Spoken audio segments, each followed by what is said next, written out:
So we are live now. Let's just wait maybe a minute more and we will get started.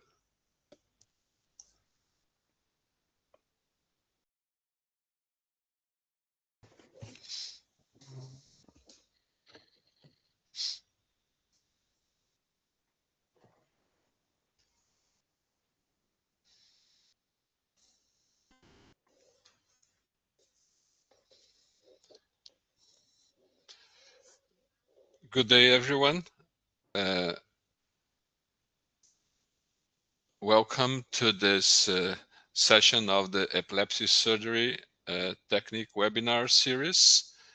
We are really thrilled for having two wonderful speakers today with us, Chima Oluigbo from Washington and Brett Youngermann from New York. And we are going to be discussing cortical disconnections in both the anterior and the posterior quadrants today. Just to remind you that this is a monthly webinar series co-sponsored by the International Epilepsy Surgery Society and the World Federation of Neurosurgical Societies, and it happens in the first Sunday of each month. With the exception of next month's webinar, that will be a August-September webinar on August the 13th, because the first Sunday of September would overlap with the European Epilepsy Congress. So not to do that, we are going to be doing our series in the last Sunday of August, but we will keep for the rest of the series the first Sunday for each month. Without further delay, I would like to introduce Chima Oluigbo from George Washington University, and who is going to be presenting on anterior quadrant disconnection. Thanks so much for your time and for having you around here, Chima, today. And would you please just go ahead? Thank you. Thank you, Arthur, Bertil, and Guy for this kind invitation. Can you see my screen? Yeah. Good. So my talk this morning will be on surgery for frontal lobe epilepsy. I'm going to look at the surgical anatomy and operating techniques, and it's fairly it's fairly wide. It includes disconnection as well, but also pure resective procedures. So frontal lobe epilepsy has a lot of challenges, and frankly, even in expert hands, the long-term seizure freedom outcomes lag behind temporal lobe surgery. Being in pediatric epilepsy surgery, a large volume of my work is actually extratemporal, of which frontal lobe epilepsy is a big one. They are very common targets for epilepsy surgery. The frontal lobe is the largest lobe, and a lot of the seizures you find from the frontal lobe are generally MRI negative, makes them very difficult to localize. You're dealing with things you cannot localize in a large brain volume. And of course, it's bounded by eloquent cortex. Posteriorly, the motor cortex, SMA, in the dominant hemisphere, Broca's, and also you have a perforator artery territory that you have to bear in mind when you're doing the surgeries. So a deep, detailed knowledge of the anatomy is needed, for us to be able to effectively operate in this group of patients. I like to see it as three surfaces, four eloquent boundaries, and understand your white matter scaffold.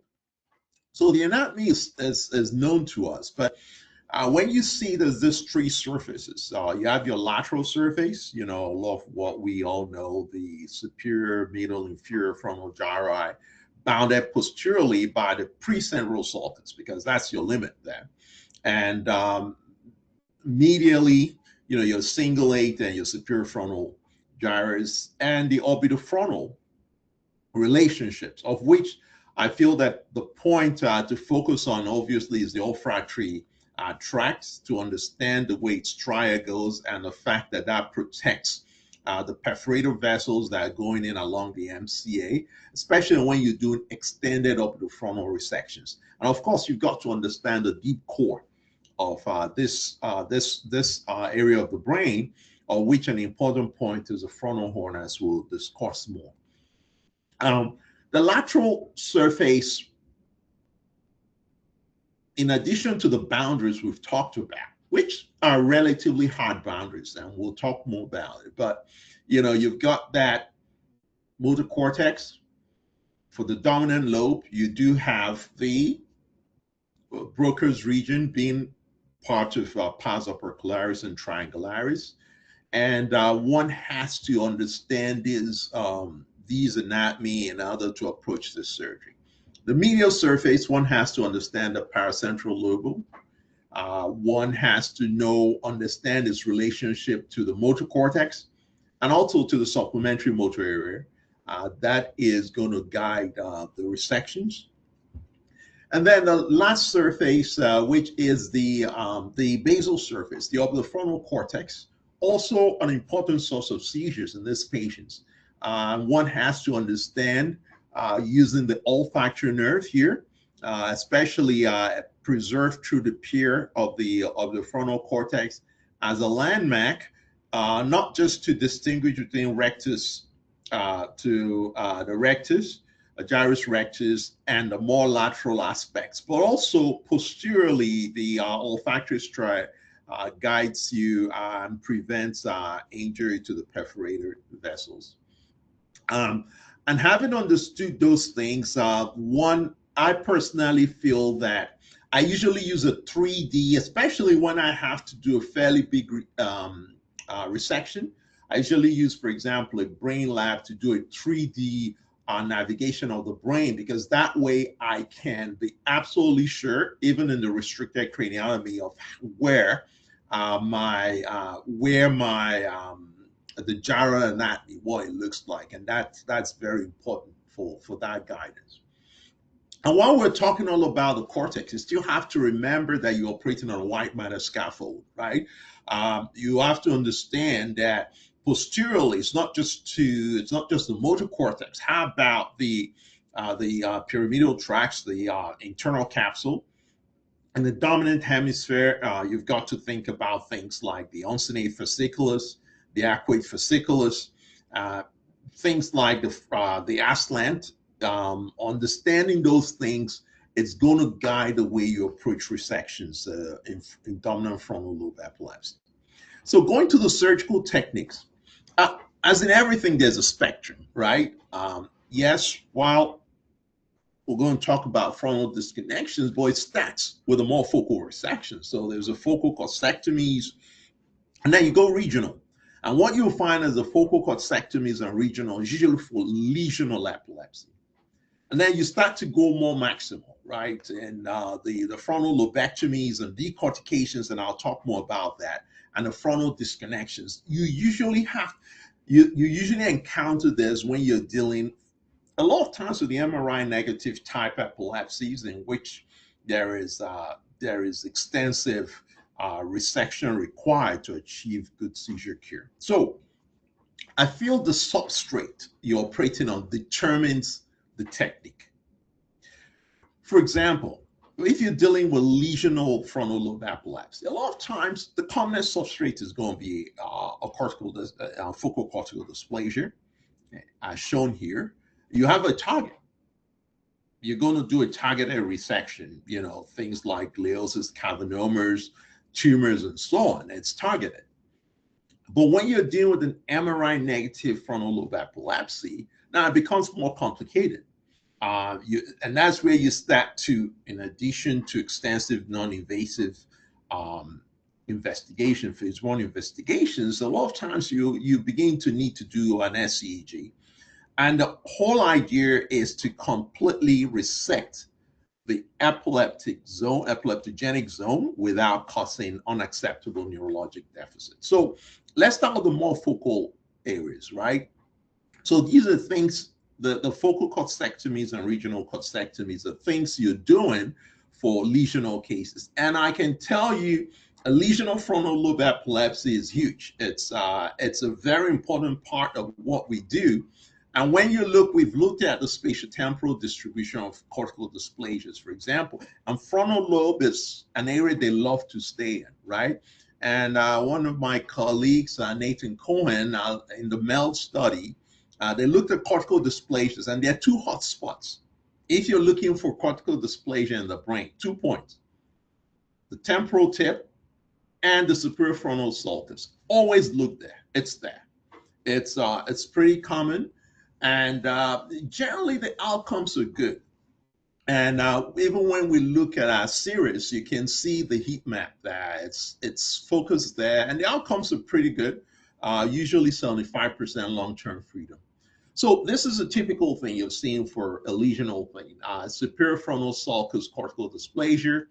You can see that blurred gray-white matter junction is thickened. In this particular case, it correlates with the PET scan. And the key thing with these resections is the key word is subpial resection, okay? The resection for focal cortical dysplasias is subpial. You hug that pier, preserve all the blood vessels, resect, and you get to the bottom, and then you resect till you get into that white matter junction. Now, this on its own is not a superior frontal gyrus resection, but I just wanted to, this was more of the frontal FCD, but the key thing is you can see the fact that, you know, it's all about keeping that the pier surrounding those vessels, and you continue your resection with the interest being to get to the bottom of that. The idea of dissecting, opening up this sulcus, frankly, you're just making it more difficult for yourself. You lose the anatomy, but you can see at this point you're at the bottom of the sulcus. You know that's where you're looking for your lesion. At this stage is where I usually take a biopsy, and I hug that pier very, very closely. Now, and then we go to the bigger resections, right? And with the bigger resections, you are now dealing with wider epileptic networks, typically non-lesional MRI negative. And I'll start with an example of an MRI negative frontal lobe epilepsy. This was a 17-year-old right-handed male, medical refractory focal unaware epilepsy. This kid had multiple treaty brain MRI scans, absolutely unremarkable. The seizure semiology is as described, and this patient was having a ton of seizures relatively for his age, about pretty much every day. Now, scalp EEG showed seizures that were coming from the left frontal region.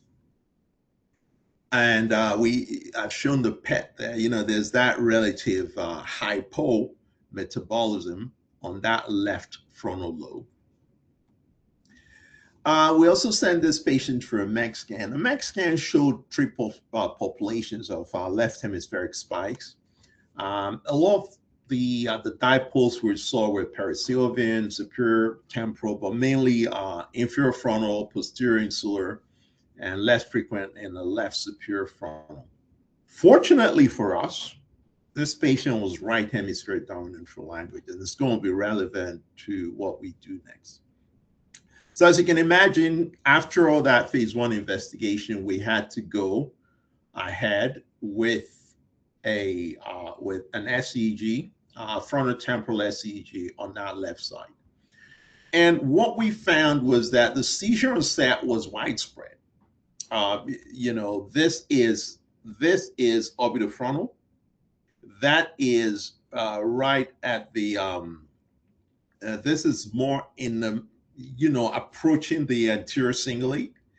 This is operculum going to insular, and that's actually cortical surface, the middle frontal gyrus. And so we have a patient who's got widespread epileptic network, and the treatment here is a wide resection.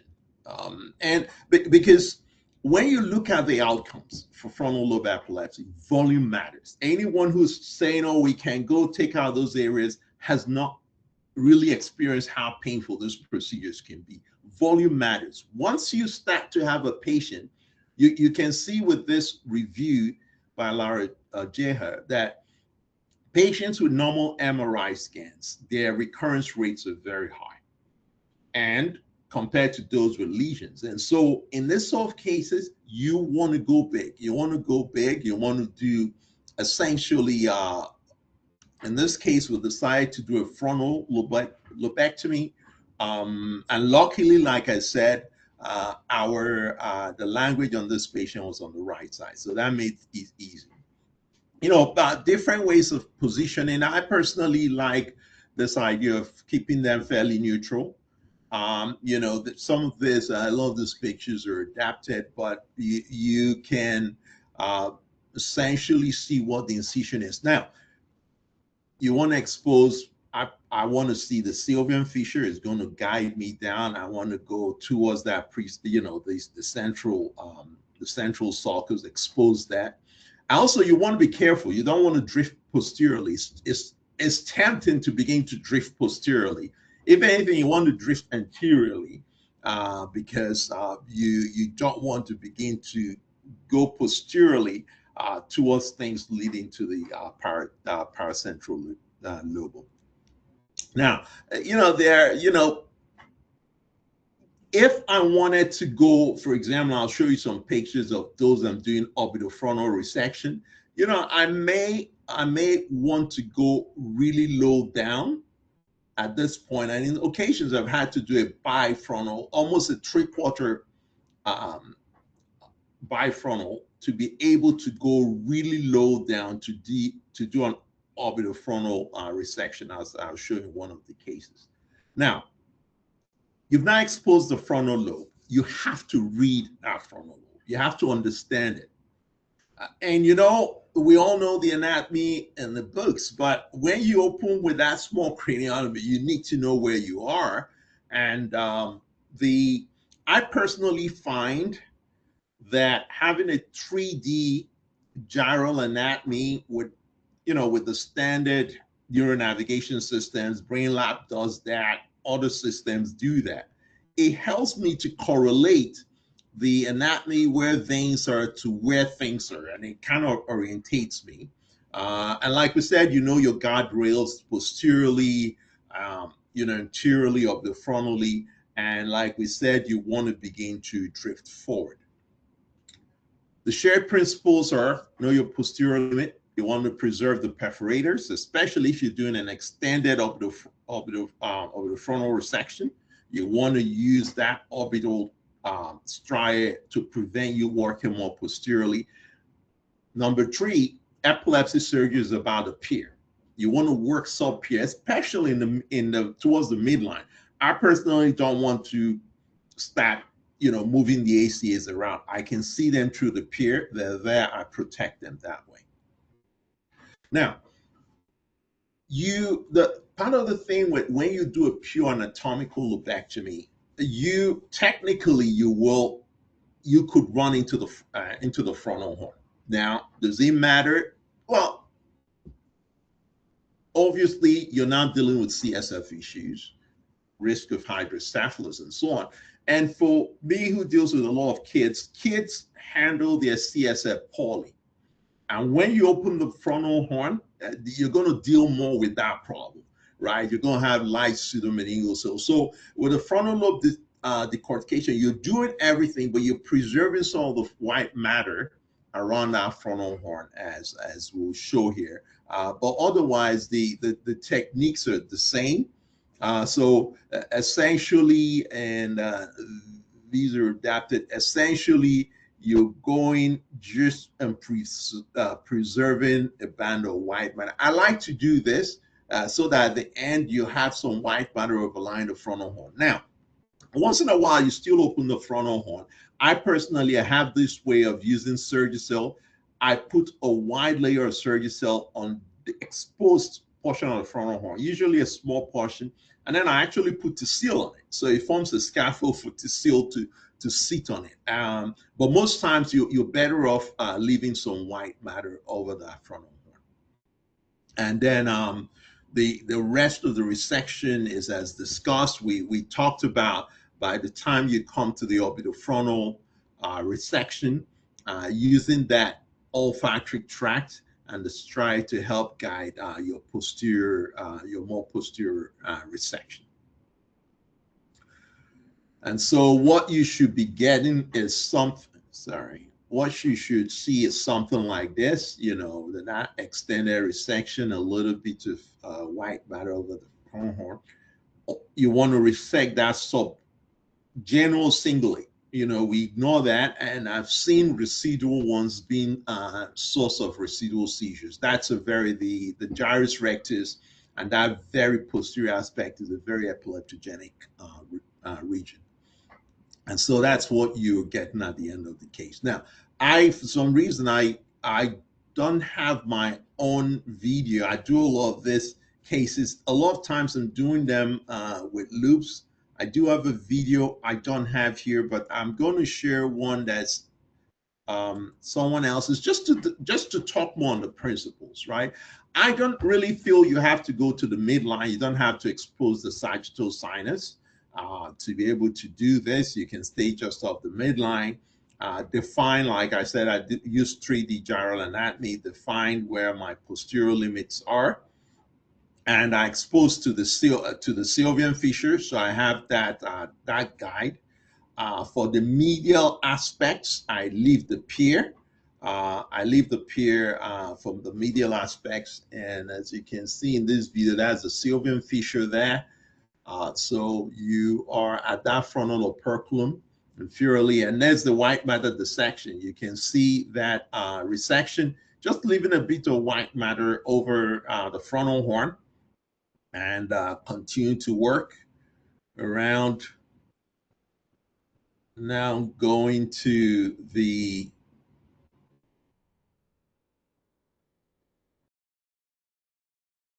taking some of those veins there. Once again, working in the occipitofrontal angle.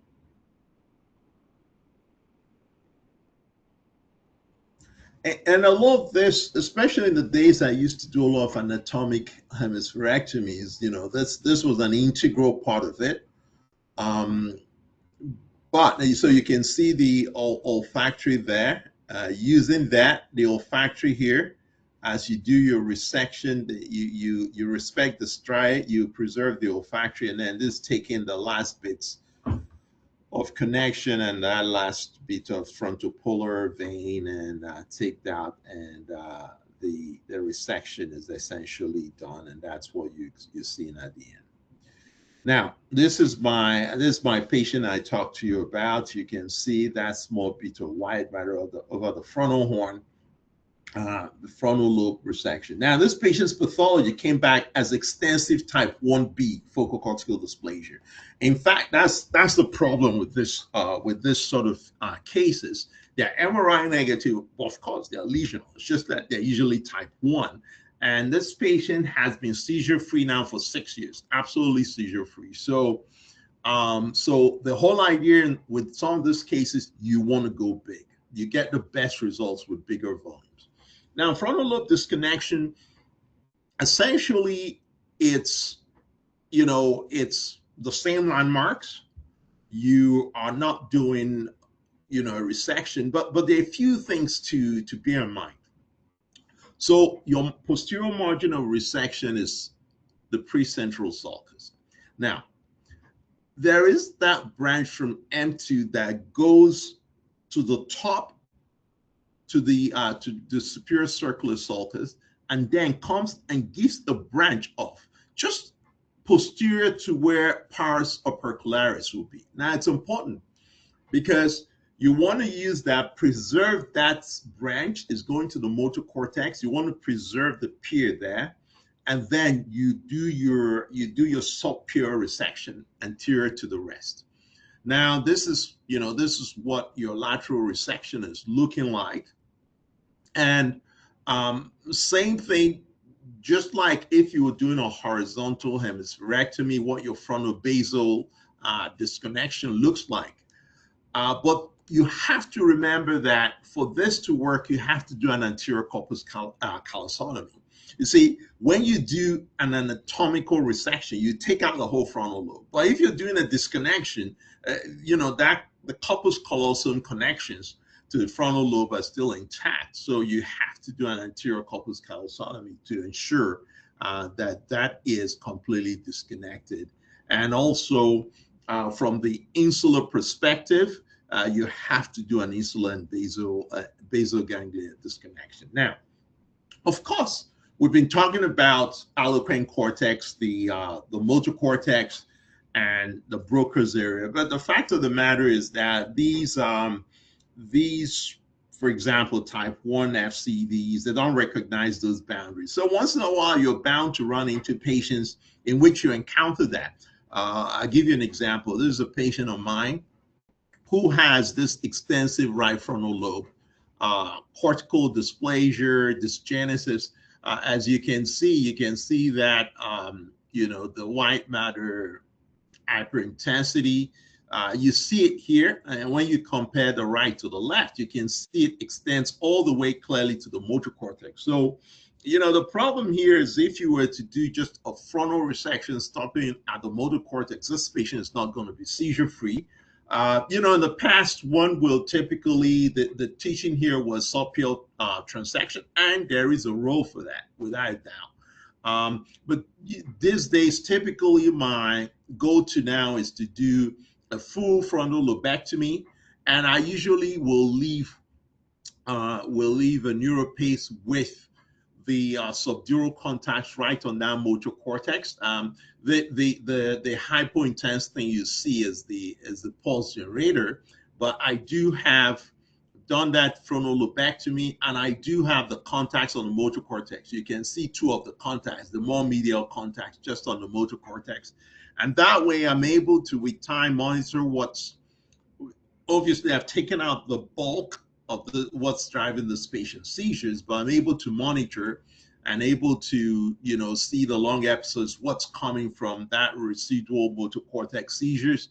And with titration over time, I reduce the seizure frequency. We can see what the circadian rhythms are. More or less just like most frontal lobe seizures, typically tends to be nocturnal and upon waking. How about to brokers? To brokers, okay? So dominant frontal lobe, epilepsy, non-lesional. Another challenge. So this is a patient. This patient is actually only Korean speaking, only speaks Korean. This patient seizures. The only thing on the MRI scan was this periventricular heterotopia on the right side. But on the PET scan, you can see that this patient has fairly wide hypo metabolism on the left hemisphere. EEG in this patient also pointed to left frontal seizures. All the seizures we captured were left frontal. So the only thing that was contralateral was, this periventricular heterotopia. And so we did bilateral SEGs, but more on that left side. And what we found was that this patient's seizure was coming. You see this electrode here is an orbitofrontal electrode, starts from around Broca's, goes all the way across medially in this patient. So MRI negative, seizures look orbitofrontal. Now, one could argue that, oh, well, you can do an awake cranium. No, but it doesn't work that way. This is a non-lesional case. If it's a lesional case, this was a teenager, maybe you could get away with it, but it's non-lesional. Where's your limit? Where's your margins? So in this case, we opted, our preference generally is to do a grade-based extraoperative mapping, language mapping. We placed the grade around this kid's Broca's, got a Korean interpreter, did our testing in Korean. I was able to define exactly where this patient's seizures were coming from. And there was an overlap in this patient with Broca's. But our plan was we'll go ahead, resect the more medial orbitofrontal region. And as shown here, so we resect the more medial orbitofrontal all the way to the midline. And then put over Broca's, we put exactly our subdural contacts over Broca's. And this patient had a reasonable control with the seizures, and we continue to titrate that. Someone may ask, what don't you use laser ablation? I think the role for laser ablation in frontal lobe epilepsy is pretty limited. because a lot of the things you deal with, frontal lobe epilepsy, if it's MRI negative, you need volume. You need to resect. You need to disconnect. If it's cortical dysplasia, the anatomy of dysplasias at the bottom of the sulcus means you have to resect. And so, frankly, my role is limited to cortical tubers in tuberous sclerosis these days. For example, as you can see in this patient who has multiple cortical tubers, left frontal, and we do SEGs, locate which tubers are involved. We can see that 3 different tubers interact with each other to drive the seizures, quantitatively prove that, and go ahead to do multiple ablations of those tubers. And this patient has been seizure free for a while. And finally, I'm going to use this as a segue to Dr. Youngermann's talk. How about when you have what I describe as frontal lobe epilepsy plus, right? And this is my interpretation of Shugani's motor cortex sparing horizontal hemispherotomies. Essentially, this was a patient who we started with a type 2B cortical dysplasia of the temporal lobe, did a temporal lobectomy. Patient was seizure free for many years and then came back with seizures. Bottom line is, with repeated SEGs, this patient went through 2 different SEGs. We now found, yes, there was a type 2 FCD, but this patient had type 1 FCD widespread in the brain. And you can see with time, frontal lobectomy, insular, this is insular resection. And finally, we had to do also, as you can see here, posterior quadrant disconnection in this patient who retained function, because the family, one could argue should have done a hemispherectomy, but this child is about 9, 10, the family were not willing to consider hemispherectomy, and this is my interpretation of that. So let's summarize. So what are the pitfalls? Remember, the SMA is relevant. You want to consent for that.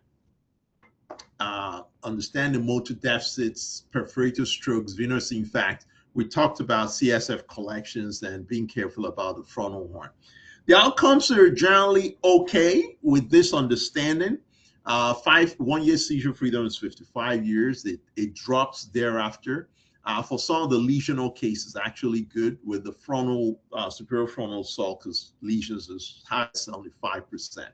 And the outcomes are dependent on if it's MRI negative or not. You completely resect the epileptogenic zone. If the findings are more just focal EEG, ictal EEG seizures, and also if there is post-operative seizures, that's a potential poor outcome. So summary. Remember, 3 surfaces, 4 eloquent, 4 guardrails. Remember decortication if possible to spare the frontal horn. Think about hybrid approaches when it's necessary, and complete resection of the epileptogenic zone is the strongest driver of seizure freedom. And with that, I thank you again for this kind of invitation, and I'll stop sharing.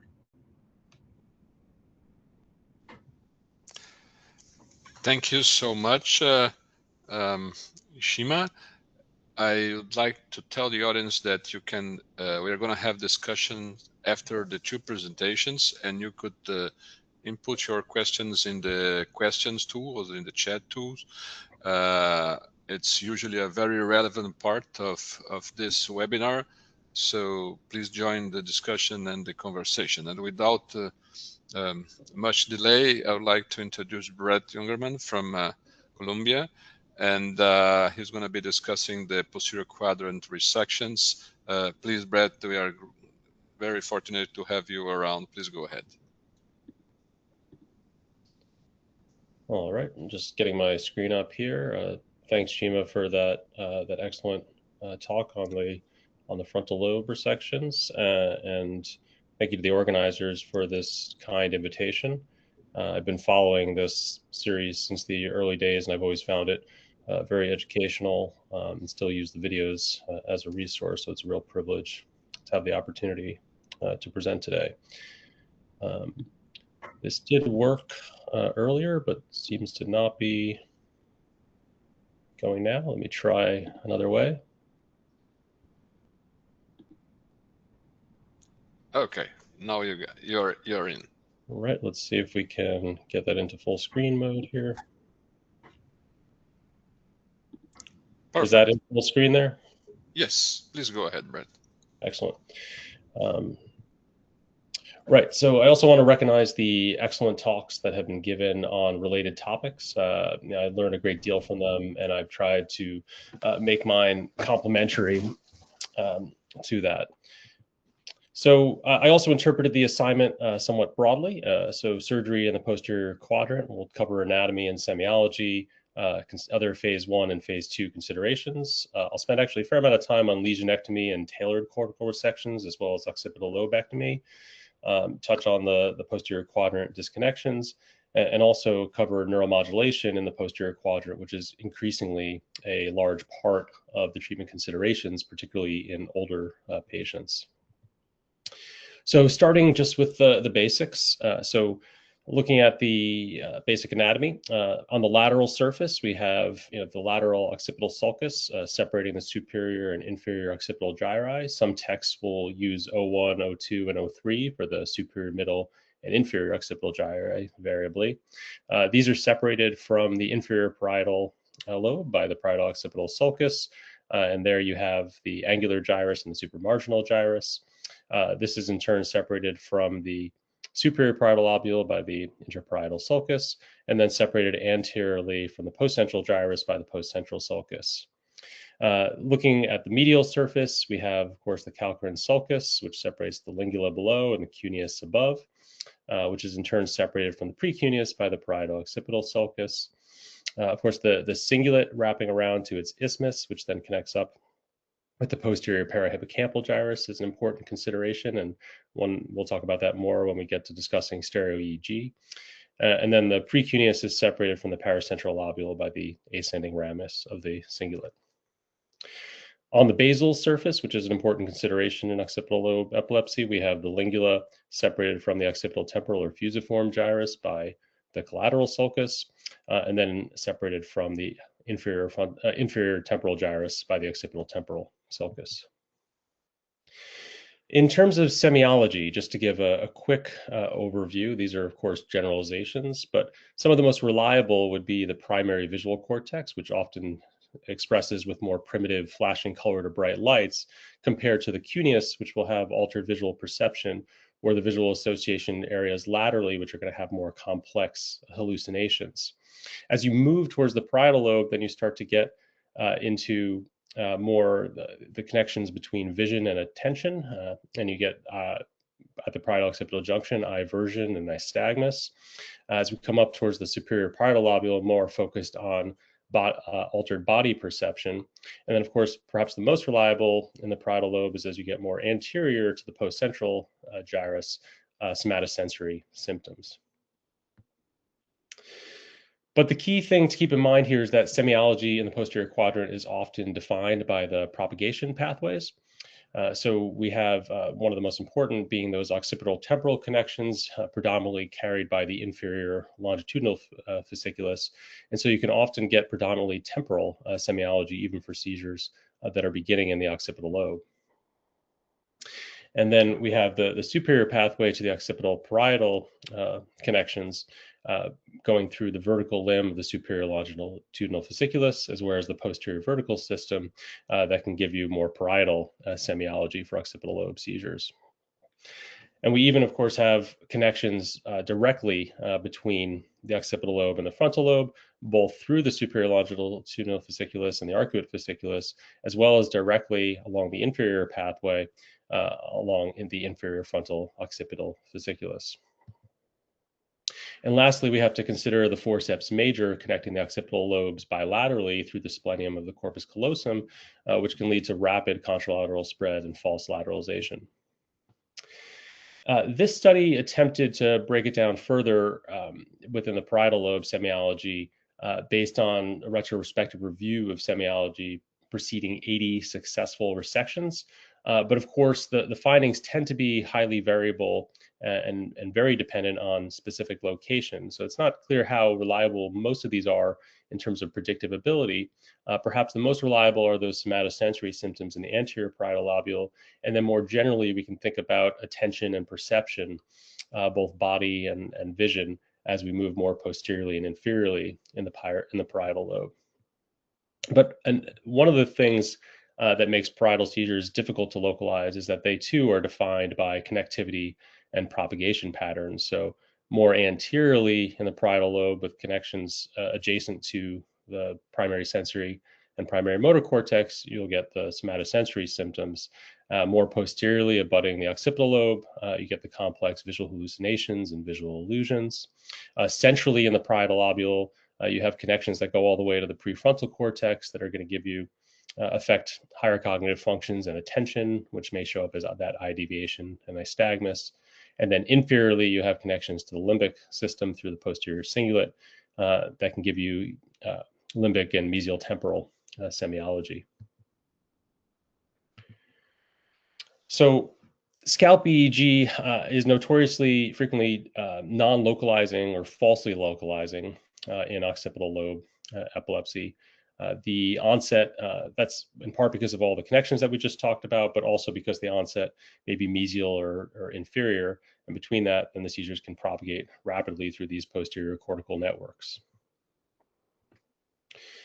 Structural MRI is, of course, critical. The relation of structural lesion to the epileptogenic zone is going to vary based on the lesion type.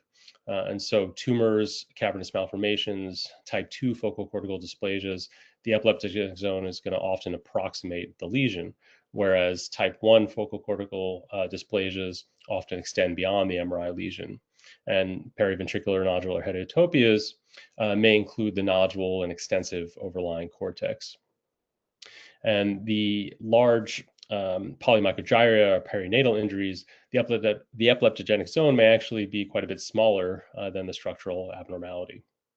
Now, quantified imaging is particularly useful in non-lesional epilepsy. We've heard previously from the Milan group, Professor Cardinale and LaRusso talking about their super flare techniques. More recently, we have the MELD consortium, which has shown a combination of gray-white contrast, cortical thickness, and gray matter flare can all be used to create better predictions of the seizure focus. This is another paper from the Milan group that highlights the accuracy of a combination of functional imaging techniques in the identification of the epileptogenic zone in MRI negative focal epilepsy. Professor LaRusso and Cardinale in their talks gave examples, in particular of PET being particularly useful in occipital lobe epilepsy. Functional MRI can be useful primarily for language lateralization, but keep in mind the two different pathways. If we're talking about dorsal or occipital parietal, posterior superior temporal gyrus epilepsy, we're going to be at risk more phonemic deficits. And so these lesions can result in repetition errors and phonological paraphasias and word choice errors, whereas the ventral basal occipital temporal connections are going to be more semantic, and so lesions will create problems for object and face recognition, reading, visual agnosia, and alexia. Moving on to the phase 2 considerations, which is often necessary in occipital and posterior quadrant epilepsy. So a true pure occipital epilepsy is actually relatively quite rare, and that probably has much to do with just the volume of the occipital lobe being relatively small. So these, a pure stereo EEG investigation of the occipital lobe should really only be used in perhaps a lesional case or restricted early visual cortex involvement. More often, we're sampling occipital-temporal networks or occipital-parietal networks, or both. We also have to consider posterior temporal onsets with occipital recruitment, mesial posterior onsets involving the precuneus and posterior cingulate, which we reviewed that mesial anatomy earlier, bilateral posterior networks, and insular and temporal mimics. So this was a recent case of a 12-year-old male with seizures since age 3. His semiology was largely temporal, consisting of an aura of deja vu, impaired awareness, staring, and oral automatisms, but he also had vertiginous symptoms, dizziness perceived as spinning, which may point more towards parietal lobe. And his EEG showed both interictal and ictal activity was very broad in the right temporal parietal occipital area. And the imaging was suspicious for a dysplasia from the posterior parahippocampal gyrus and fusiform gyrus all the way back through that isthmus of the cingulate and coming back towards the cuneus. So really exemplifying that mesial anatomy. So this was the type of, this is a schematic of the stereo EEG implant that we did, again, sampling from that posterior parahippocampal gyrus, the isthmus of the cingulate, and the superior bank of the calcarine sulcus and the cuneus, but then also having broad temporal coverage as well as the borders in the parietal occipital area. And I wanted to include some of these trajectories just to emphasize that in occipital sampling, I will often not use the true Talairach or orthogonal trajectories, because as you're going posterior, just because of the curvature of the skull, you get skiving that can affect accuracy. And so these less traditional trajectories can be achieved without much difficulty with the robotic stereotactic assistance.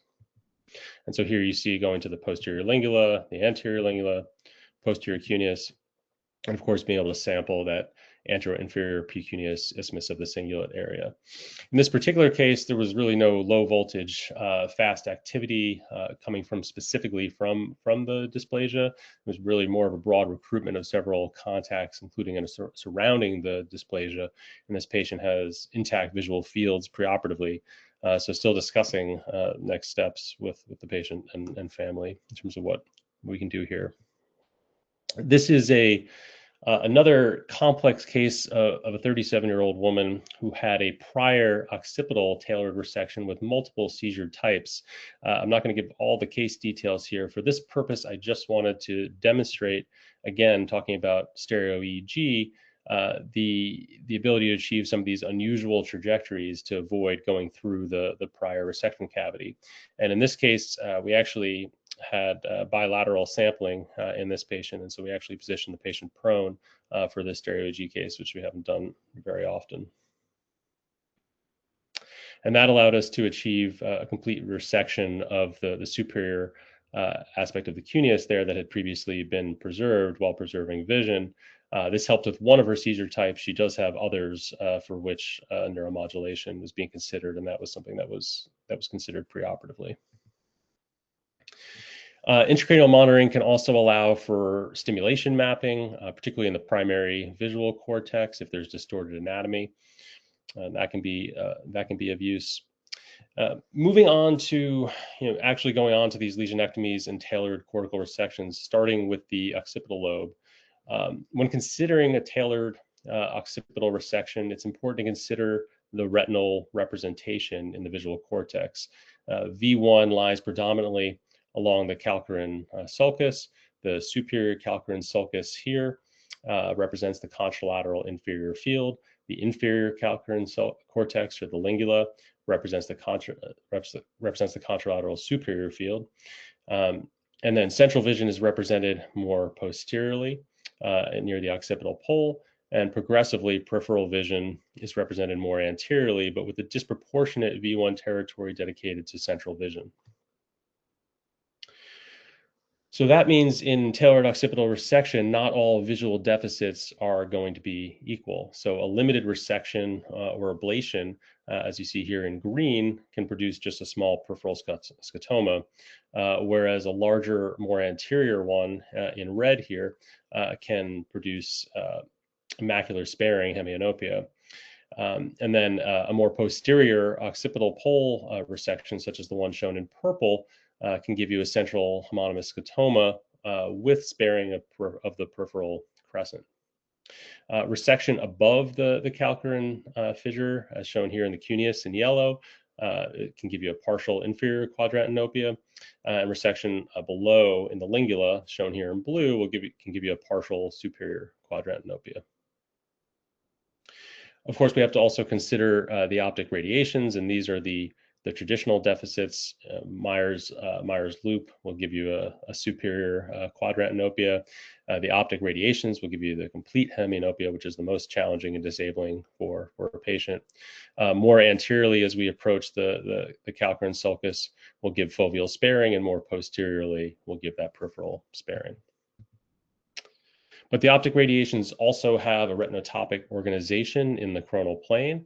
So the ventral anterior fibers from Meyer's loop traveling along the ventral anterior surface of the ventricle will give you the superior quadrant. The more dorsal, that's shown here in green, the more dorsal parietal fibers shown in blue will give you an inferior quadrant defect. And the central fibers shown here in red will give you more of a central foveal deficit. Just a quick note on tractography, that it should be used primarily as a risk model and not as ground truth. It can be useful, again, in distorted anatomy, but the algorithms can generate false positive and false negative streamlines. Distortion and edema alter the reconstructions, as does brain shift in translating preoperative overlays into the operating room. And then the retinotopic organization, as we just mentioned, is more complex than a single tract or boundary. We also have to give consideration and understanding of the ventral and dorsal streams that's relevant to the potential deficits of a resection or ablation. The dorsal stream going to the occipital parietal areas is going to be more related to spatial attention and relationships to the body. So deficits will cause things like motion processing, visually guided reaching and grasping.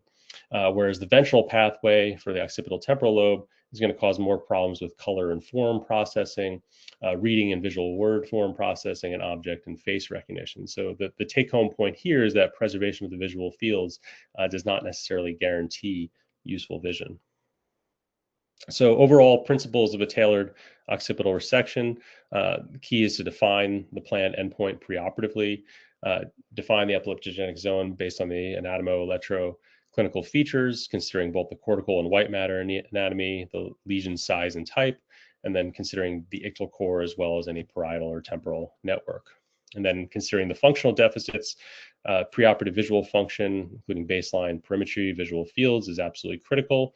Consider the retinotopic cortical information and optic radiations, and consider extraoperative stimulation mapping with stereo EEG. And of course, perhaps most importantly, is deciding on the goals with the patient. So not all visual deficits are the same. Is the goal to preserve a normal field? Is it acceptable to have a quadrant deficit in order to achieve seizure freedom, to preserve perhaps central vision, preserve an existing island of useful vision, or to accept a hemianopia? And this may be driven by the patient's age, occupation, reading, and future interest in driving status. Once intraoperative navigation can, of course, be very useful for lesions where borders are subtle. Intraoperative ultrasound or MRI may be helpful. Electrocorticography is a whole discussion onto itself, which I'll leave for elsewhere. Intraoperative visual cortex mapping. Again, Professors Cardinale and LaRusso have talked about their experience with asleep visual evoked potentials. I've done a handful of cases with awake visual field testing.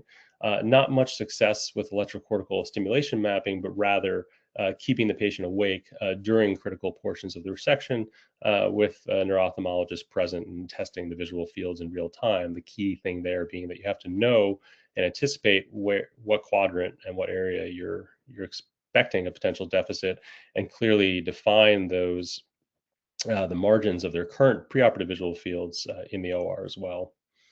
And of course, avoid intrusion on subcortical white matter tracts whenever possible to preserve the optic radiations.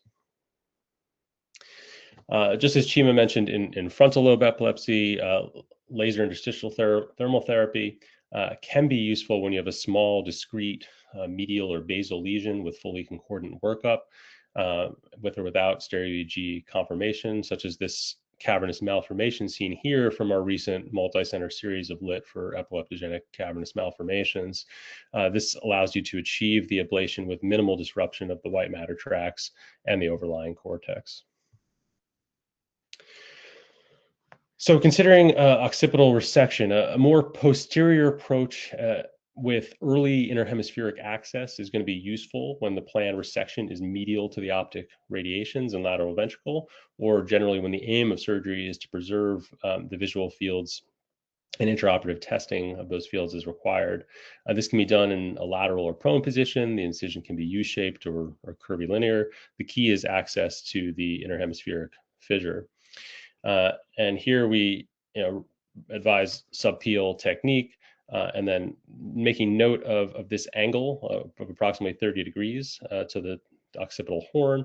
to preserve the sagittal striatum, pictured, including the optic radiations, pictured here in the light blue, avoid entering the ventricle, avoid subcortical white matter where feasible, and preserve the calcareous artery to prevent deficits beyond those that are expected from the resection. A lateral occipital resection is going to be more useful for resections that are lateral to the optic radiations and the ventricle. If considering a full anatomic occipital lobectomy, you want to identify the parieto-temporal line. There's no anatomic sulcal boundary on the lateral surface between the occipital and temporal lobes. So this is between the preoccipital notch and the parieto-occipital sulcus. And then dissect the parieto-occipital sulcus, pictured here in the black line, along the parieto-occipital artery. This can also be done in subpial fashion. But a key step here is coagulating and cutting the calcareous artery and smaller branches of the parieto-occipital artery supplying the occipital lobe while preserving those that are going to the parietal lobe. And then this can be, the sagittal striatum necessarily needs to be transected here. And just as Chima talked about in the frontal lobe, we can either cross the occipital horn or attempt to stay subcortical in the white matter. But the key is needing to get to that falco-tentorial edge to complete the resection. I would generally do this in a subpial fashion along staying on the occipital side of the pia to make sure that we preserve the parieto-occipital artery. But I thought this video was valuable for demonstrating the anatomy. This was actually a published tumor case where, going down the interhemispheric fissure, the parieto-occipital artery is identified in the parieto-occipital sulcus, and then you can see the smaller vessels to the occipital to the parietal lobe being, to the occipital lobe being taken, while those to the parietal lobe are preserved. And then the key step is to eventually identify the calcareous artery, which then has to be sacrificed. And so in this video, here's the calcareous artery being coagulated and sacrificed. In this video, they then move on to do an anatomic dissection through the parieto-occipital sulcus, but again, that portion can be done in subpial fashion as well. Just a quick note on parietal resection considerations. So sparing of the post-central gyrus for primary somatosensory function. Here, the key is going to be intraoperative phase reversal to confirm it anatomically, and then continuous SSEP monitoring during the resection. For sparing of the perisylvian language areas, extraoperative, intraoperative awake language mapping is key. And as always, in epilepsy surgery, avoiding intrusion on subcortical white matter tracts when possible. So posterior quadrant disconnections, these have actually been covered in previous talks to a greater extent, but we'll cover them briefly here. This is a published article by Professor Dorfer, which I thought was a really great outline of the procedure. Planning the incision and craniotomy with navigation centered on the post-central sulcus, extending from near midline, approximately 2 centimeters from the sagittal sinus, to the posterior temporal operculum is the line that's planned. And then confirming central sulcus, as we said, with median nerve SSEPs and phase reversal. Repositioning that strip or a longer 8 contact strip along the long axis of the post-central gyrus for continuous somatosensory evoked potential monitoring during the disconnection. And this can be modified to put it along the precentral gyrus for motor evoked potentials if you're disconnecting at the central sulcus and sacrificing sensory function. Then, using navigation and subpial technique, corticectomy is made at the parietal operculum. Can be started there to get to the ventricular trigon for an anatomic reference. The medial cortex is then resected to the corpus callosum, from the falx down to the corpus callosum. And then denoted here in A, you have the posterior callosotomy through the splenium. And a key step here is to visualize the vein of Galen complex in subpial fashion. And then B here, you have sectioning of the fornix behind the pulvinar at the level of the trigon. A subpial resection then continues along the parieto-temporal opercular cortex down to the posterior corner of the insula, the superior temporal gyrus along the inferior insular sulcus, and section of the temporal stem from the temporal horn to the anterior choroidal point. And then lastly, in C here is the subpial dissection through the dorsal amygdala following the lower border of the MCA. Some key points to take away: navigation, continuous SSEP or MEP monitoring, subpial technique to preserve large crossing veins, arteries, and bridging veins. And you can perform a complete temporal parietal occipital disconnection, or it can be combined with a temporal lobectomy with parietal occipital disconnection if that's more familiar. The Milan group has then also described at least 4 variations on the disconnection, type 1 being the full temporal parietal occipital disconnection, where the anterior superior limit is the post-central sulcus as just described, but they also describe modifying the parietal occipital resection and temporal disconnection to preserve language in the dominant hemisphere. Type 2 moves that anterior superior limit more infero-posterior to the post-central sulcus, and the disconnection of the parietal occipital commissural fibers includes the forceps major rather than actually going through disconnecting at the level of the splenium. And type 3 is then the full temporal occipital disconnection. Here, the anterior superior limit is the parieto occipital sulcus, as pictured here and here. And then you follow the parieto occipital sulcus, including immediately to the atrium of the lateral ventricle and falco-tentorial edge at the level of the parietal occipital notch. And again, here, subpial visualization of the quadrigeminal cistern ensures complete disconnection of the posterior hippocampus with this modified approach. And lastly, as a more limited temporal occipital connection, where the occipital disconnection plane is actually at the calcarine sulcus, the lateral incision here starts at the posterior superior temporal gyrus, follows the occipital horn, mesial to the calcarine sulcus, and posterior to the occipital pole. Again, using the occipital horn as a key anatomic landmark.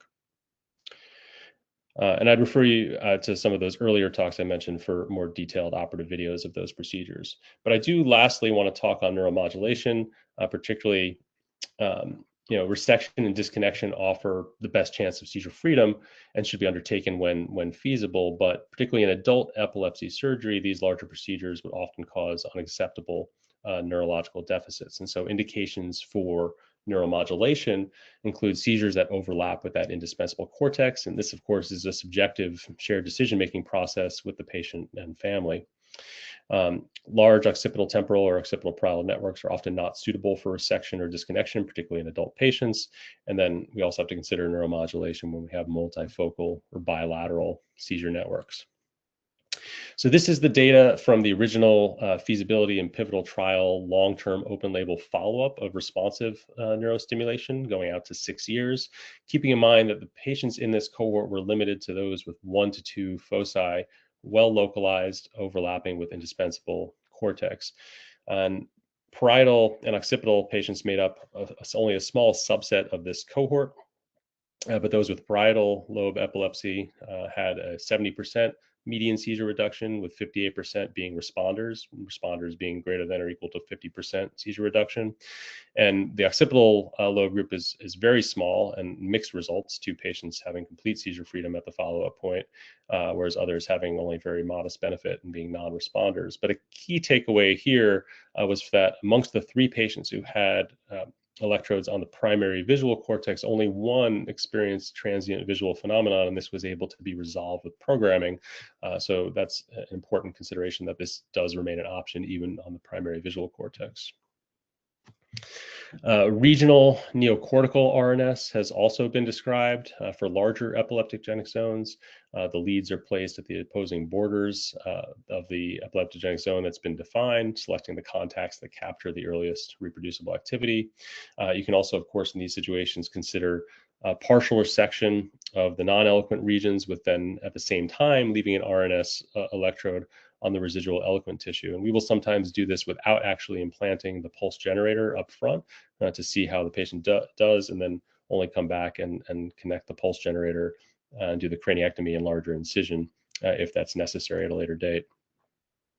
And this paper out of UCSF showed a 75% median seizure reduction with this approach. Lastly, I'll just talk about a little bit about pulvinar, which has emerged as an area of focus for posterior quadrant epilepsy based on its connectivity, shown here in yellow. Keep in mind, the pulvinar also has extensive temporal and medial frontal connections, which can be advantageous, at least theoretically, for some of the larger seizure networks that we've been talking about. So this is the early experience from David Burdett and colleagues of pulvinar corticothalamic RNS in 3 patients. The theoretical approach here is to have a cortical detection that precedes pulvinar involvement and then deliver pulvinar stimulation such that you can disrupt the seizure before it spreads through the thalamus.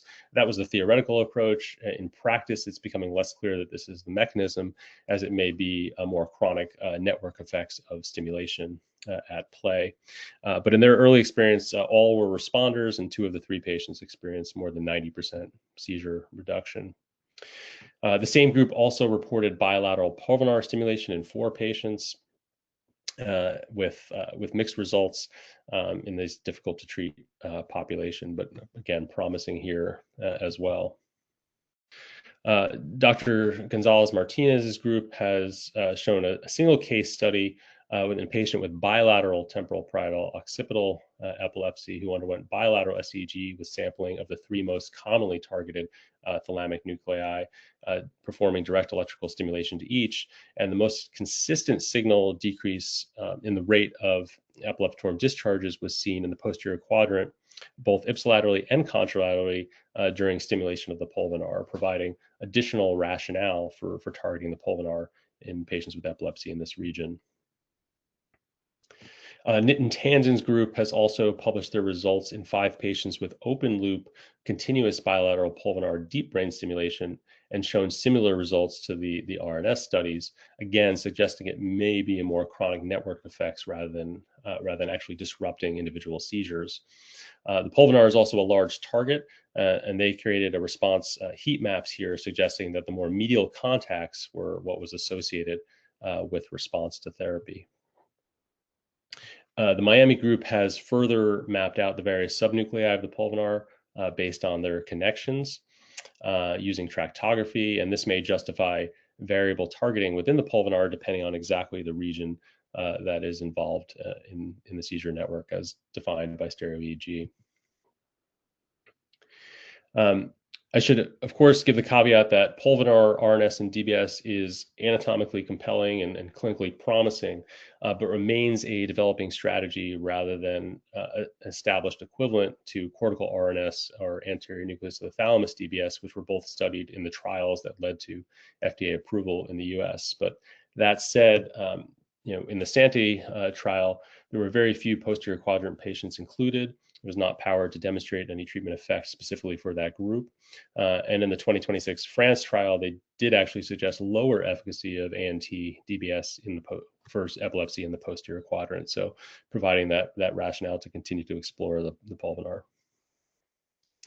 Lastly, I'll just go over the targeting for the pulvinar. This can be achieved from either a parietal or temporal operculum entry, giving both of those options in stereo EEG or in the actual implant of an RNS or DBS lead. And lastly, it's also possible to achieve a single trajectory for targeting pulvinar NCM through a more posterior approach when you're considering networks that are both posterior quadrant and peri-Rolandic. So that's the overview that I wanted to give, just trying to cover a lot. Again, try to provide some references for additional follow-up on each of these important topics. I just lastly want to take a moment to acknowledge my mentors at Columbia. Particularly want to take this opportunity to thank Guy McCon, who you may have heard at the beginning is leaving Columbia after spending his career up until now there to take on the position of chair at Emory. I had the privilege to learn from him for the last 15 plus years as a medical student, resident, and as faculty, and I could not ask for a more knowledgeable, caring, and generous mentor. Also want to thank Neil Feldstein, who's our pediatric neurosurgeon involved in all the pediatric epilepsy cases, and Sandra Connolly, my chair. And of course, the entire epilepsy division at Columbia, without whom the opportunity to perform epilepsy surgery would not be possible, as it is a truly interdisciplinary endeavor. So thank you very much, and I look forward to the discussion.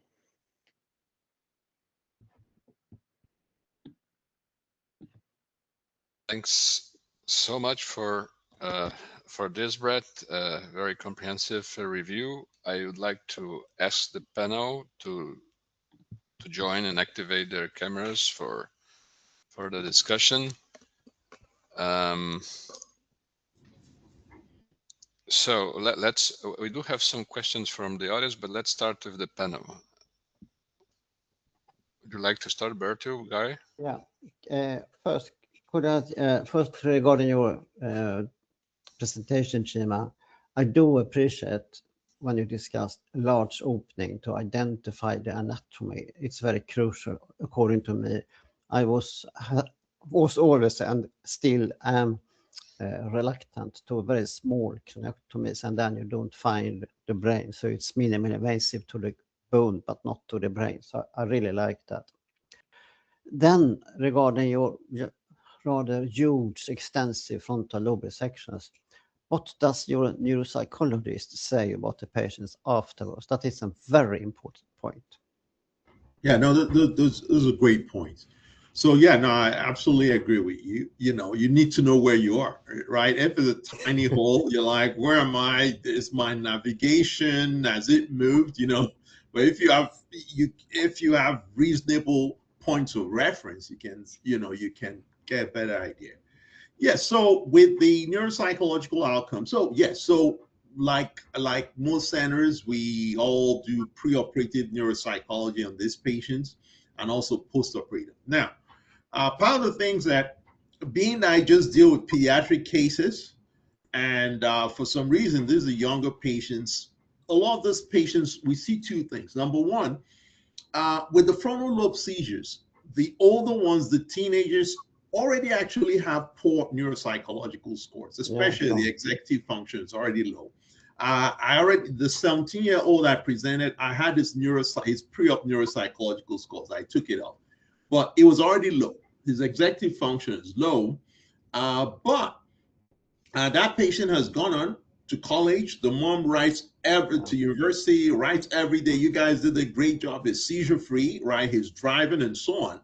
So from a practical perspective, he's done well. Now the very younger kids, my expectation, we generally do neuropsych tests much later.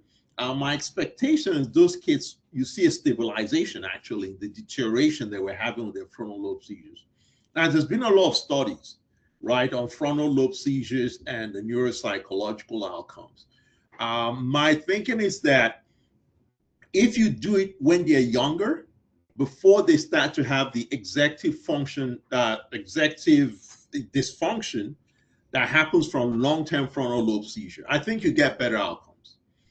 If you're doing it late, then they already have some of those dysfunction, and it's either they stabilize or they worsen. But that's certainly an important area. I agree with you. Of course, it's a much bigger problem in the adult population. Sure, it is. I mean, if you have enough young kids, you could almost do anything, and they will take what they have and develop as much as they can. I understand that. But I think it's so important anyway that for the individual patient, you actually perform a post-operative neuropsychological evaluation. Then, and this is valid for both Brett and you, and that is this hybrid technique with placing RNS. Of course, it's possible only in the States, because I think still you're the only country where it's allowed, isn't it so? The RNS. Yes. So and Brett, I usually, those cases I showed, it's where I've tended to use them. Now, before RNS, what I would have done in those cases is subpure transactions. That's what I would have done in those cases. But I think just having the RNS opens things up a bit more, especially for the cortical stimulation. where I Yeah. can clearly see cortical dysplasia going into the motor cortex. So that's where I've used it mainly, and I'll see what Brett's thoughts are. May I just ask you, Chima, do you do it in one session, or do you first close and wait and see and then place an RNS? That's important. Of course, I understand it's much more difficult to place it after the first surgery, but that is just another question I have. Yes, I usually do it in one session. You know, like that kid who I could clearly see there was cortical dysplasia going in, that was the plan. You know, resect up to motor cortex and put the RNS immediately. Okay. And I have at least one more question to you, Brett, also. And not really a question. I just must say it's so important that you stress this posterior frontal projections. I mean, we had a patient with a posterior lateral superficial cavernoma, and the semiology and the EEG was perfect with the contralateral temporal lobe seizure. Of course, we looked through it and took out the cavernoma and everything was fine, but it's really, really dangerous if we don't think enough on that. So that's very important. So much. Agreed. I'll comment first on the question about RNS. So, yeah. I mean, I think the use cases of it, going to depend heavily on the patient age, whether or not you can, extend, whether or not you're limited by function. Their prior existing functional deficits will also guide whether you can attempt a resection, and then the confidence in the exact margins of the epileptogenic zone as well, and that overlap with the functional cortex. So. I think what I described briefly and what we will often do is at very least, if there's a concern that you may be leaving a portion of the epileptogenic zone because of overlap with functional cortex, at least leaving in any planned subdural strip electrodes, because otherwise coming back to do those at a later date can be challenging with the scarring, and you're already there. It takes a matter of an extra couple minutes to leave in the subdural strip electrode, and then unless we're very confident that they're going to need the RNS, we will often reserve putting in the pulse generator and performing the craniectomy for a later date. That's partially a cost consideration, but also just more invasive opening and resection. But we will plan for it with the incision if we're considering that. And then the last piece is also, if you're oftentimes, even if you are leaving in some subdural strip electrodes, the planned potential RNS may involve depth electrodes as well, and we're usually not set up to do that at the time of a resection. So that we would want to come back and do the depth electrodes and then connect up the subdural strip and the pulse generator at a later date if it proves to be necessary. Okay, so before coming to Guy, let's do some of the audience questions. There are two coming from Faisal. The one is, what strategies do you use to monitor and preserve Broca's area in children with well-developed speech function? For example, do you use CSAPs in awake mapping in selected cases, or other approaches excluding RNS? How do you map? Yes, so being that a lot of my patients are pediatric, we have a limited role for awake craniotomy, because a lot of those patients, frankly, once you're talking about awake craniotomy, they're already crying in your clinic. They're already crying about the experience, so it's not going to work, right? Even frankly, even not to mention the parents, right? Exactly. Even the young teenagers. So and also, especially, also if you're dealing with non-lesional cases, right? So so we've done lesional resections with awake on very rarely. I can remember 2 patients clearly. So a lot of times our strategy is actually extraoperative. So grid placement. That's the only role we use grids now. We place a grid and we take our time extraoperatively on the floors. We got a neuropsychologist They do detailed testing. They test the materials before, and also then when the patient on the floor, they have time. They're not rushed. All that is done in detail, and we do a tailored resection when we go back to take the grids out. We don't have experience with CSEPs, and I've seen a lot of papers in that. I feel that some of that will be more relevant to people who have a lot of experience with awake cranies, but we tend to use more grid-based extraoperative mapping. Okay. Do you like to add something to this discussion, Brett, or I do have a question for you, if not? No, I think that was more relevant to the frontal lobe resection, so I'll leave that to Chima. Yeah, so let's give you a posterior quadrant resection one, coming also from Faisal. Do you use SEG-based extraoperative visual mapping to help define resection boundaries and predict outcome? Could you repeat that? I'm not exactly sure I understood what he's referring to by that extraoperative. Visual simulation mapping, you mean? Yeah. So I include just a brief slide on that, but yes, we will often do that. In general, I would say we haven't found that sort of simulation mapping has been provided much more other than confirmation of what we already expect based on the anatomic location. I think you would have to have pretty significant, electrode density within primary visual cortex, or sampling, as well as potentially the optic tracts as well, in order to map the retinotopic map beyond that.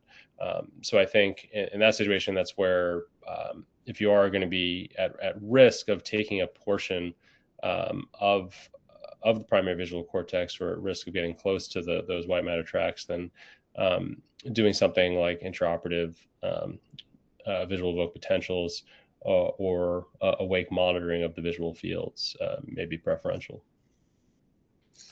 Okay, thanks so much, Chima and Brent. Guy, would you like to join the discussion, please? Yeah, I was just, for both of you, thank you. Those are really, really great overviews of what are really complex topics, talks, areas. Chima, as you showed, that traditionally our long-term outcomes are not great in these, particularly because so many of them are subtly MRI negative. You talked a little bit, but do you think that some of these advanced MR imaging techniques, in terms of picking up really subtle malformations with MR, with MR-based computer imaging and with AI going forward, A, do you think that's going to help us? And B, in terms of these are, a lot of that literature is subdural based literature, and when you look through, and when you were looking through and preparing this talk, do you think we're doing better with stereo EEG, or are we just kidding ourselves that we're doing better with stereo EEG? Thanks, guys. Those are great questions. So actually, the area of detecting lesions beyond what we'll get with our usual 3T is actually a huge area of interest, especially to my colleague Nate Cohen, who I showed this picture there.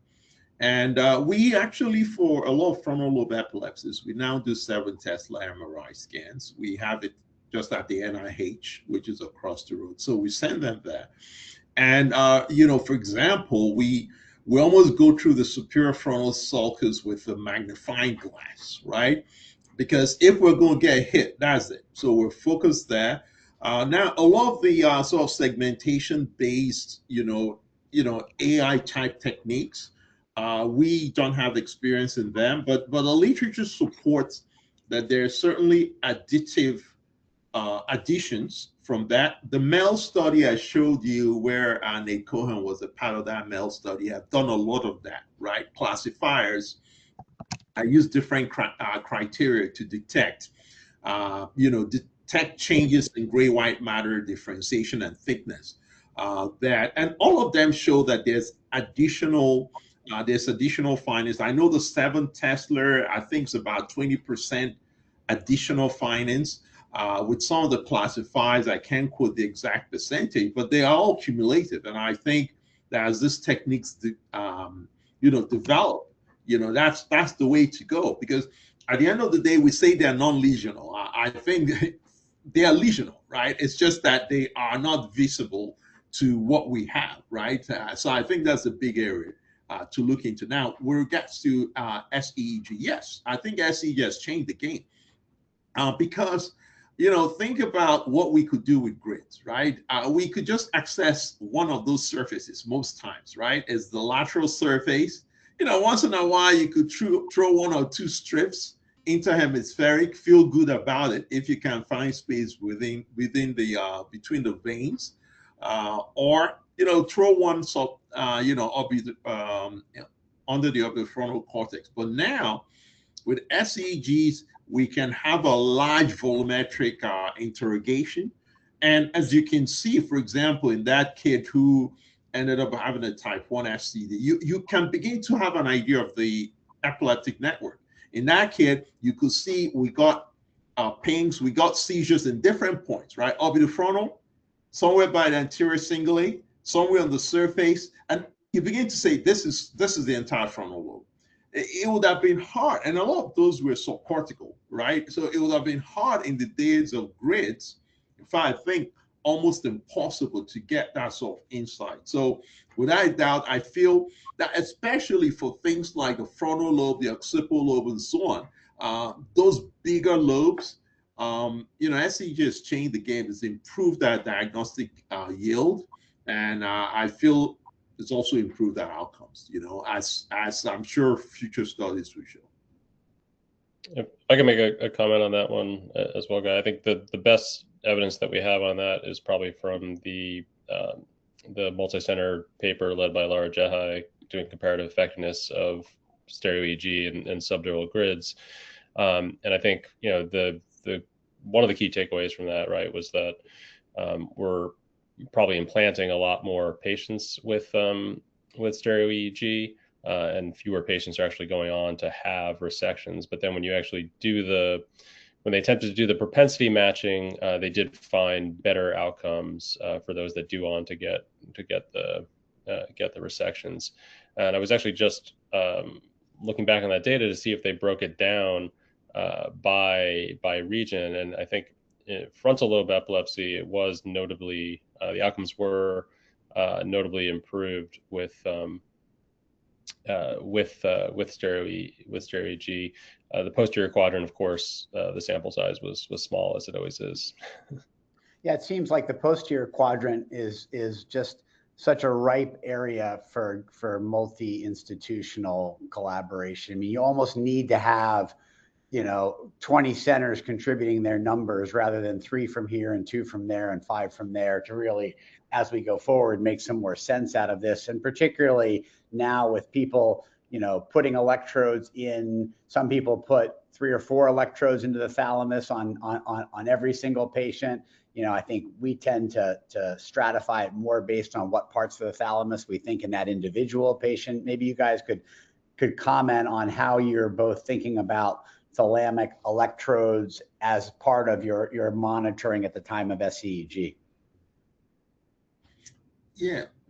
So we actually routinely use thalamic SEGs, and we've done some work on it. But just like you guys, we stratify.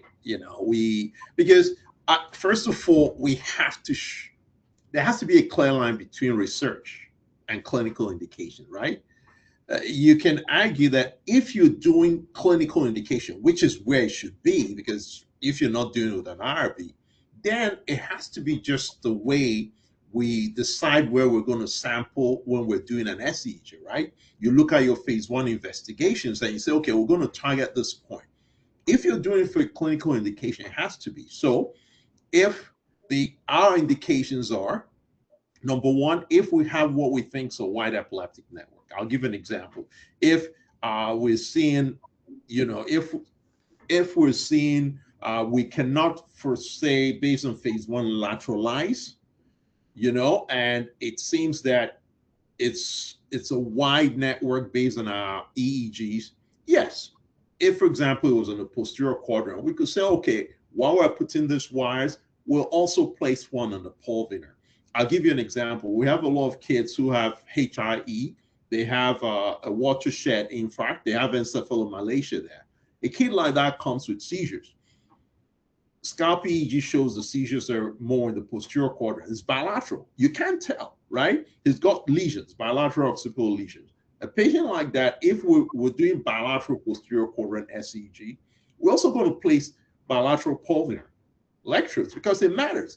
This patient may have independent bilateral occipital seizures. What's the option? It's pulvinar stimulation. We want to show that the pulvinar is involved in this person's network. So just like you were very selective, I think there's a role for it.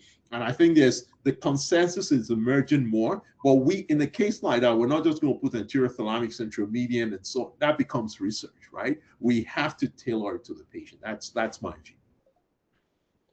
Yeah, I'll give my 2 cents on that question as well. And obviously you've spoken a lot about this guy, but I agree that we have to be mindful of that line between research and standard of care, clinical care. But of course, that's always a moving line that's in flux.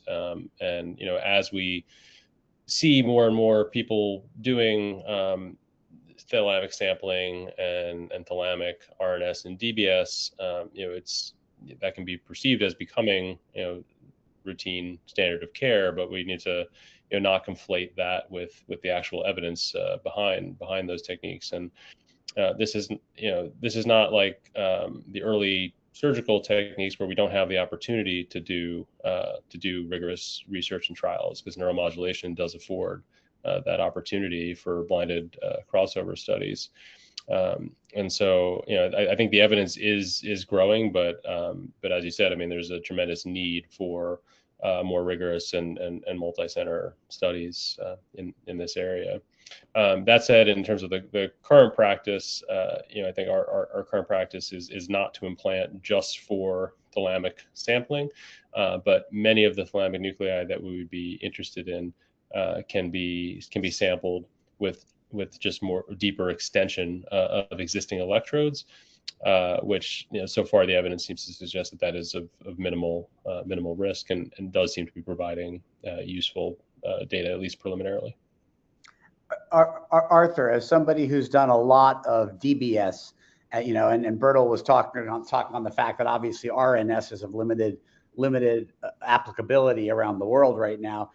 When you think about DBS, how are you approaching the thalamus as part of your stereo EEG, particularly for frontal and occipital epilepsies, where so often they are MRI negative? Oh, that's a good question, and that's so interesting because we are in a resection session, and we are ending discussing neuromodulation, right? Because that's very likely because there are some limits to what we can do with resections. We are exploring the thalamus. Any patient that we think that they're not going to be available what are good candidates for a resection. It's estimated that something that people don't like to talk much about it, but it's estimated that 30% of the patients submitted to SCG comes out with no good hypothesis for a resection. So if you think your patient is going to be one of these 30%, and I'm talking about the very well-known centers, I'm not talking about people who does 1 or 2 SCG a year. But if you think your patient is one of these 30% of the patients, and you think you might not have a good hypothesis, I would explore the thalamic nuclei. And I say nuclei because in SCG, you only see where you have a contact. So if you just explore one, either it's coming from there or not coming from, or reaching there or not reaching there. So it's likely that you need more than one target in the thalamus to adequately evaluate. You do pulvinar. People would think not to do pulvinar in the anterior quadrant, but then in fact, the pulvinar has lots of connection to the anterior quadrant. So we would usually do multi-target thalamic nuclei, and are coming in the direction of also multi-site DBS, thalamic DBS. It's likely that you might need to implant more than one nuclei in the thalamus, it may be with different frequencies and different stimulation paradigms to treat these patients. As far as outcome, in some situations, the DBS outcome is better than RNS, so, or at least equal. So if you are in a country where you don't have RNS, and if you're doing thalamic stimulation, I think it's fair enough to use DBS instead of RNS at this point. I would just add, Arthur, just building on that, that there's an excellent paper which I referenced late in the talk, led by Vivek Bush out at Stanford in JNS, that describes multi-nuclear thalamic targeting to allow you to try to minimize the number of actual electrodes that you're inserting and get additional sampling within the thalamus. And just to add, no, absolutely, I do think that there is a role for multi-nuclei thalamic target in the context. I'll give you an example. When we looked at a study, we've had patients, we've done three nuclei, on one side. And for example, if you have someone who you're seeing almost, at least your phase 1 investigation is saying is almost holohemispheric, right?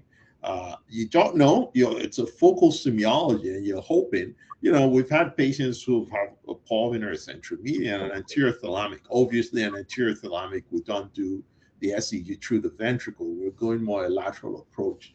It doesn't have as many contacts, but we just need to confirm it. So absolutely, I think there's a role. It has to be, it has to be a clear clinical role for it. And just like Arthur said, right? When you put it in one thalamus, it becomes a yes or no, right?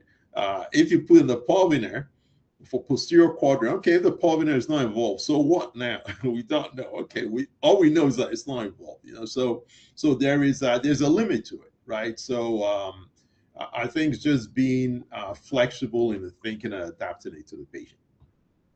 Yeah, I mean, I think we just have so much more to learn in these epilepsies. And I think, as you were saying, Chima, the first goal is trying to figure out the really, really subtle lesional patients, like where is it? Because then your prognosis is going to be better. And sometimes your SEEG informs your imaging to go back and find areas that you missed subtly.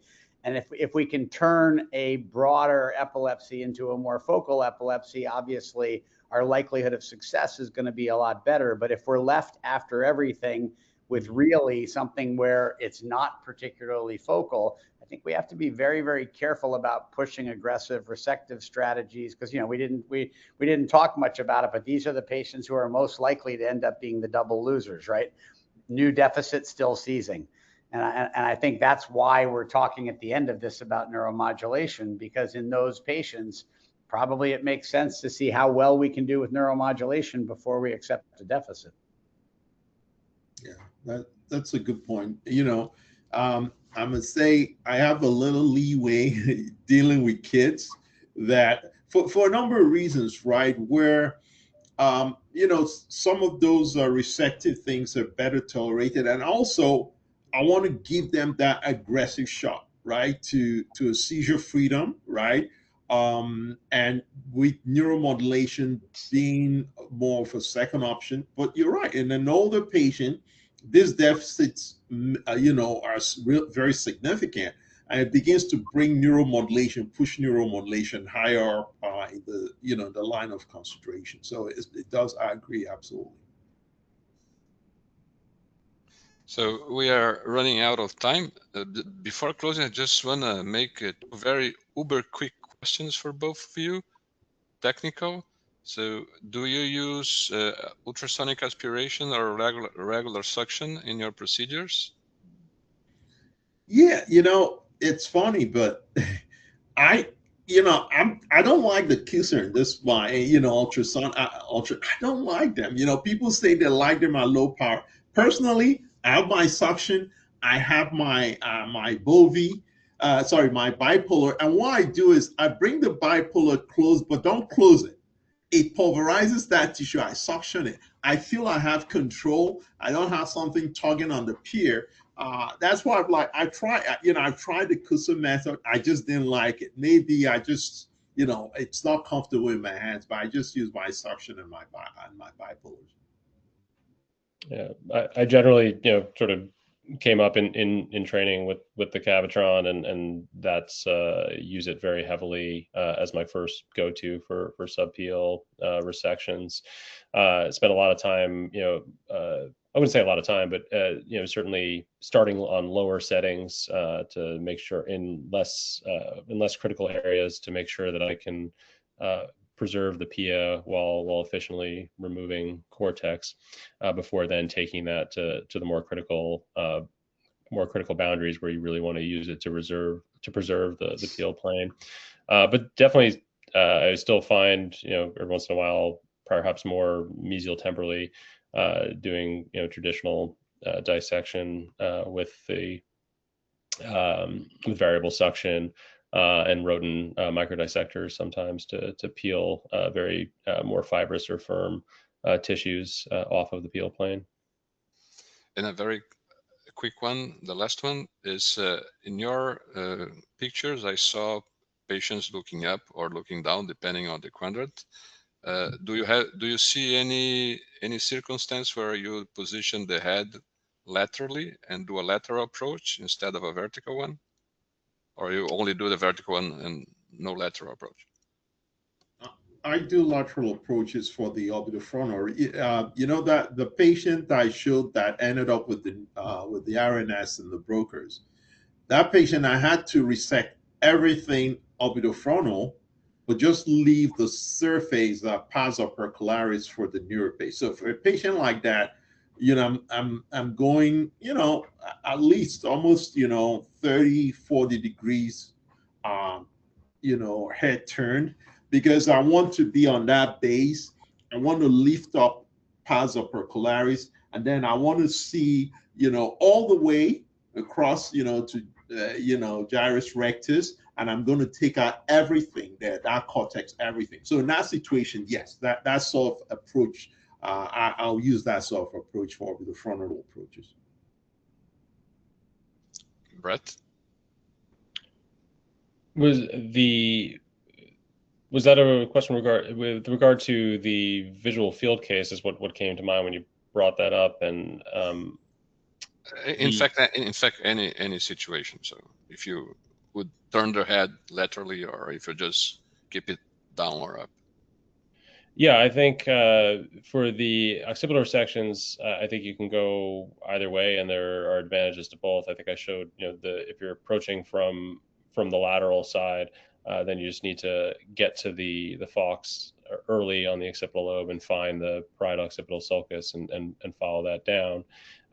But the alternative is to just start interhemispheric, which is more favorable in a prone position.